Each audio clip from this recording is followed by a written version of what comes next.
Hey y'all, so I am back with another video, and I just wanted to make this video to share with you a little bit of my journey to finding God. I didn't just wake up one day and just started talking about Jesus all of a sudden. It was a process. It wasn't overnight. A lot of trial and error, correction, but it was worth it. I'm still on that journey. The story is still being written, so I didn't just get to a destination and say to myself, like, oh, okay, I'm there. I don't have anything, I don't need to keep on developing my relationship with Christ anymore. That's not the case. The story is still being written, but I just wanted to just share with you a little bit of it, because a lot of times people just see the surface and they don't see what happens behind the scenes. So I just wanted to come to you guys and share the behind the scenes of my journey. So I would probably start my senior year in college, and that was a fall of 2016. And my senior year personally, I feel like it was bittersweet because, well, first, it wasn't what I really had pictured it. Senior year is supposed to be fun, things are falling into place. You're about to graduate. I was about to graduate. I was about to commission everything. But, a lot of things were falling apart. My relationships with people were falling apart, and it kind of seemed like out the blue to me. And that was very painful because I take my relationships with people very serious. So when that was happening, I was just confused, and a part of me just didn't know how to handle that. And that really just caused me a lot of pain. And I feel like it was that pain that led me to God. And looking back at it, I didn't start off my journey searching for God to find out who he is because I wanted to know who he was. It was more so I'm searching for God in order for this pain to go away, and that's what was kind of like the catalyst to me going on this journey. So one thing I did senior year was I attended Bible study. Previously I was not going to church. I probably went to church about twice, and that's sad, but I'm just being transparent. Well, twice at Tuskegee, that is. And, there's like 50 churches outside of campus, and I've only went like 2 times. But anywho, so I was not reading my Bible. I wasn't going to church. So I needed to start somewhere. So I started with attending Bible study. Now, Bible study on campus, well, the Bible study I attended was like every Monday at 7 p.m., right? I had ROTC class from 5 p.m. to 8 p.m. as a 3-hour class. Bible study ended at 8 p.m. So as you can see, there was like a conflict, right? But I was so determined to go to Bible study that, I just asked my commander, it was kind of crazy because I didn't even think this was going to fly, but I asked my commander, like, hey, I would like to attend Bible study, but it's during class, and he said, sure, as long as you're able to make up for the material that you missed in class, you can go. So that was definitely a blessing, because I would have missed the entire semester of Bible study if that couldn't work out for me. And looking back at it now is crazy because I was willing to, I put Bible study before ROTC. Like, anybody who knows me knew that ROTC for me was life. Like, I didn't put anything before ROTC. If any club, any sport, any extracurricular activity came into conflict with ROTC, that thing was taking the back burner to ROTC. ROTC came first. So it was crazy to look back and think like how I was putting God before ROTC, before the military. So anywho, so I attended Bible study every Monday from like 7 to 8. another thing that they had was prayer, and it was in the chapel, right? Now, prayer was at like 10 p.m. on a Wednesday. So I'm in my mind, I'm thinking like, okay, go to prayer, 10 p.m. to 11 p.m., just 1 hour, right? So I go to prayer the first time, and y'all, prayer wasn't 1 hour. It wasn't 2 hours. I remember being in there, and it was like 1 a.m., and I was just like,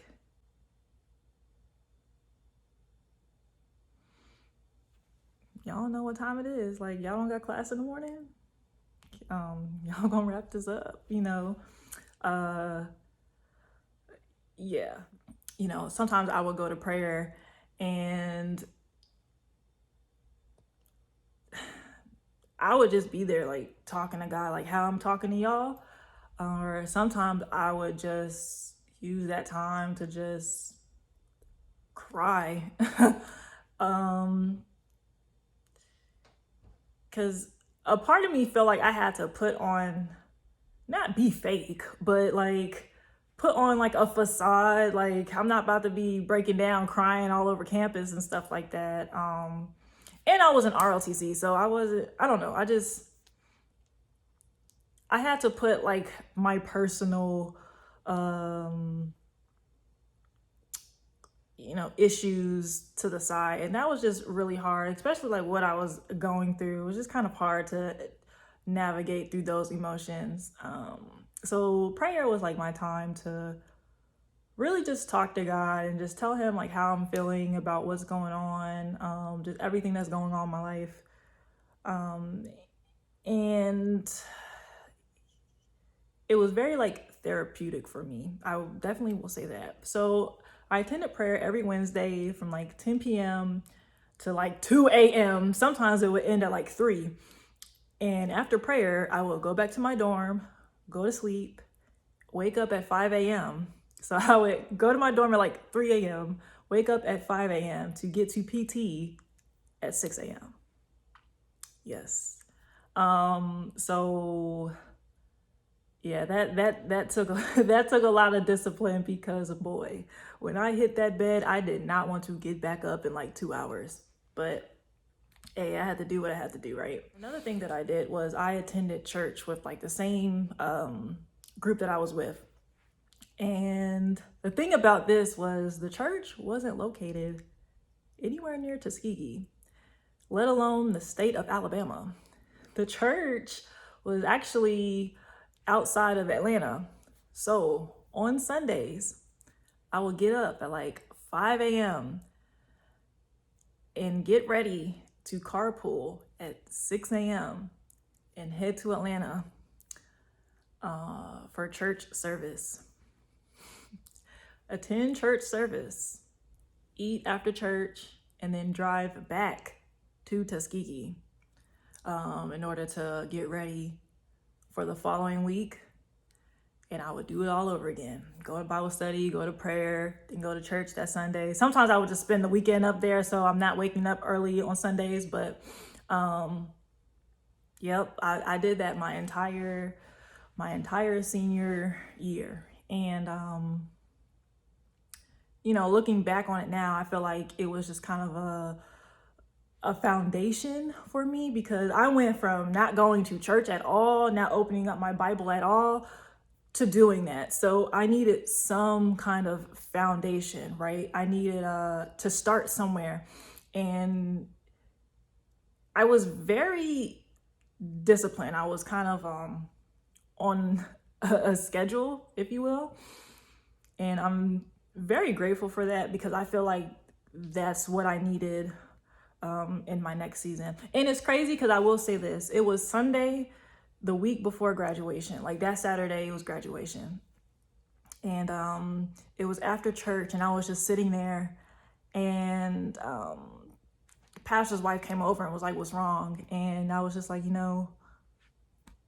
I wish I would have did this sooner. And she's like, "Well, what do you mean?" I said, just trying to develop my relationship with God. I wish I had did it sooner, because I waited till senior year, and now I'm graduating. I'm about to leave. And she said, don't worry about it. This is this is your foundation. You know, everybody has to start somewhere. And she was right. So I end up, you know, graduating, commissioning, and moving to Florida. Now, when I got to Florida, you know, I didn't know anybody. I didn't have a church home. I was starting from scratch. And I was in a place where I wasn't as upset about what I went through my senior year. So, long story short, I was not doing godly things. I got connected with some people who are about that party life, and I was out having a good time. So everything that I just told y'all, prayer, going to Bible study, church, all that went out the window when I went to Florida. Not for long though, but it did go out the window for a quick minute. And it's weird because I guess because I had relapsed, if you want to say that, I felt like there was something wrong with me. Like, I don't get it, God. Like, I'm going to church, I'm doing Bible study, I was going to prayer, and I'm still back to doing what I was doing before I did all those things. Like, this isn't working. And I was really at the point where I was just going to give up on God.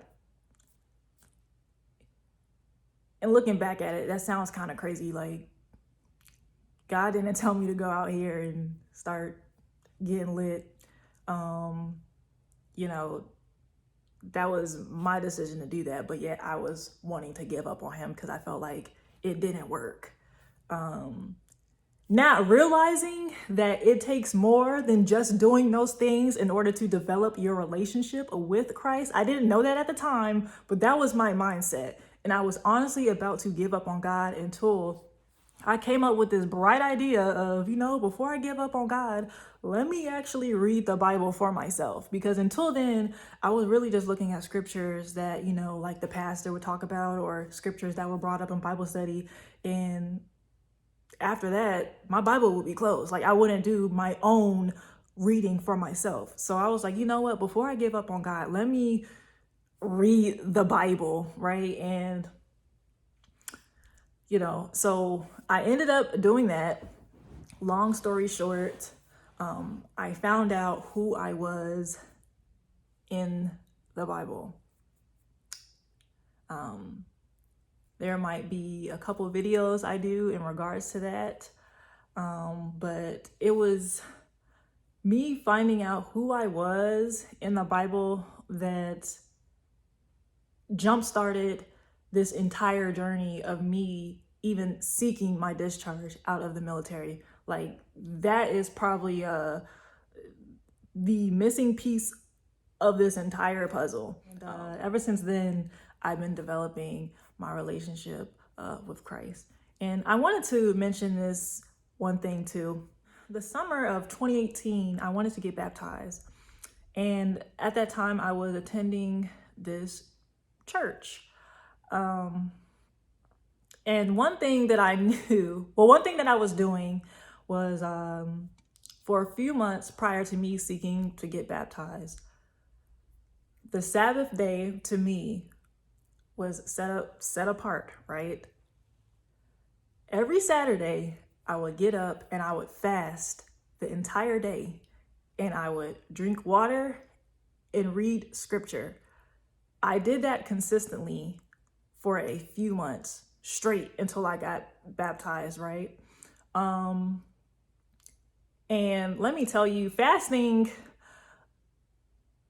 there's so many benefits to fasting. Probably one of the number one benefits is that you're able to hear God speak to you. That was a time where I would be fasting, reading the word, and truly getting quiet and in order to hear what God was saying to me. So I was doing that for a few months straight. I was very disciplined.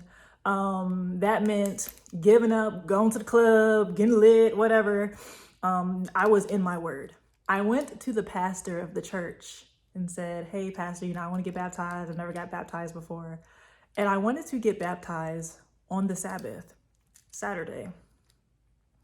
And he said, you know, if I baptize you, you're gonna start having to come to church on Sunday and become a member. At the time, I did not want to do that because the entire Saturday, I was already in my word all day, and I would use Sundays to just catch up on what I needed to do. So I wasn't going to church on Sundays, right? So the pastor was like, well, you need to start doing that in order for me to baptize you, yada, yada. And I said, you know, I don't want to sit here and lie to you and say I'm going to do that. But, you know, right now I'm just, you know, I have my own schedule right now. This, y'all,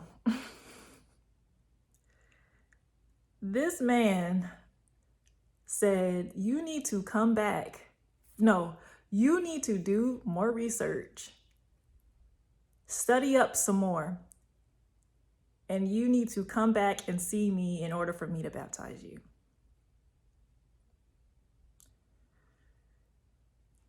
That don't even sound right. Like, and when I tell you church hurt hits different, it hits different. You know, I honestly didn't know how to take that. First off, let me tell you straight up, if anybody, I don't care who it is, if anybody tells you that you can't get baptized for whatever reason, flee, get away from them, because there is no requirement to get baptized. You don't have to look a certain way, be a certain height, be a certain weight. You don't have to have been in the church for 5 years prior to you getting baptized. And you can come as you are. When it comes to baptism, you can come as you are when it comes to baptism. So I literally had a pastor reject me when it came to getting baptized. Like, he did not baptize me. And needless to say, that was the last time I saw him. That was the last time I showed up at that church. And, you know, knowing me, I was just like, well, shoot, I don't need you anyways to get baptized. I'm going to go get somebody else to baptize me. And that's exactly what I did. I went to a pastor who was on base, and I got baptized on the beach that they had on base. In the ocean, in the water, y'all, like real, you know, fishes swimming and everything, like in the water. But I'm just saying, like, I got baptized on base at their like private beach that they had. And I got baptized September 8th of 2018, because September 10th of 2018 is when I called the Center of Conscience and War to start my conscientious objector process. Yeah, that's just a little bit of my journey. And for anybody who wants to develop that relationship with Christ, or who are just curious about my personal journey. And I just want to say to anybody who is still on the fence, you know, God wants to have a relationship with you. You don't have to do all this extra in order to start developing your relationship with God. You can watch this video, turn off this video, and ask God to, you know, help you develop a relationship with him. Like, it is that simple. You know, people try to make it complicated. It's not as complicated as we try to make it. You know, it just takes a decision, really. It is up to you to make that decision to develop that relationship. But he is there. He wants to develop a relationship with you. Doesn't matter what you've done. You know, so I just wanted to share that with you guys. As I said, my journey is still being written, you know, so I'll have hopefully some more content coming soon. Bear with me. Yeah, thanks for watching.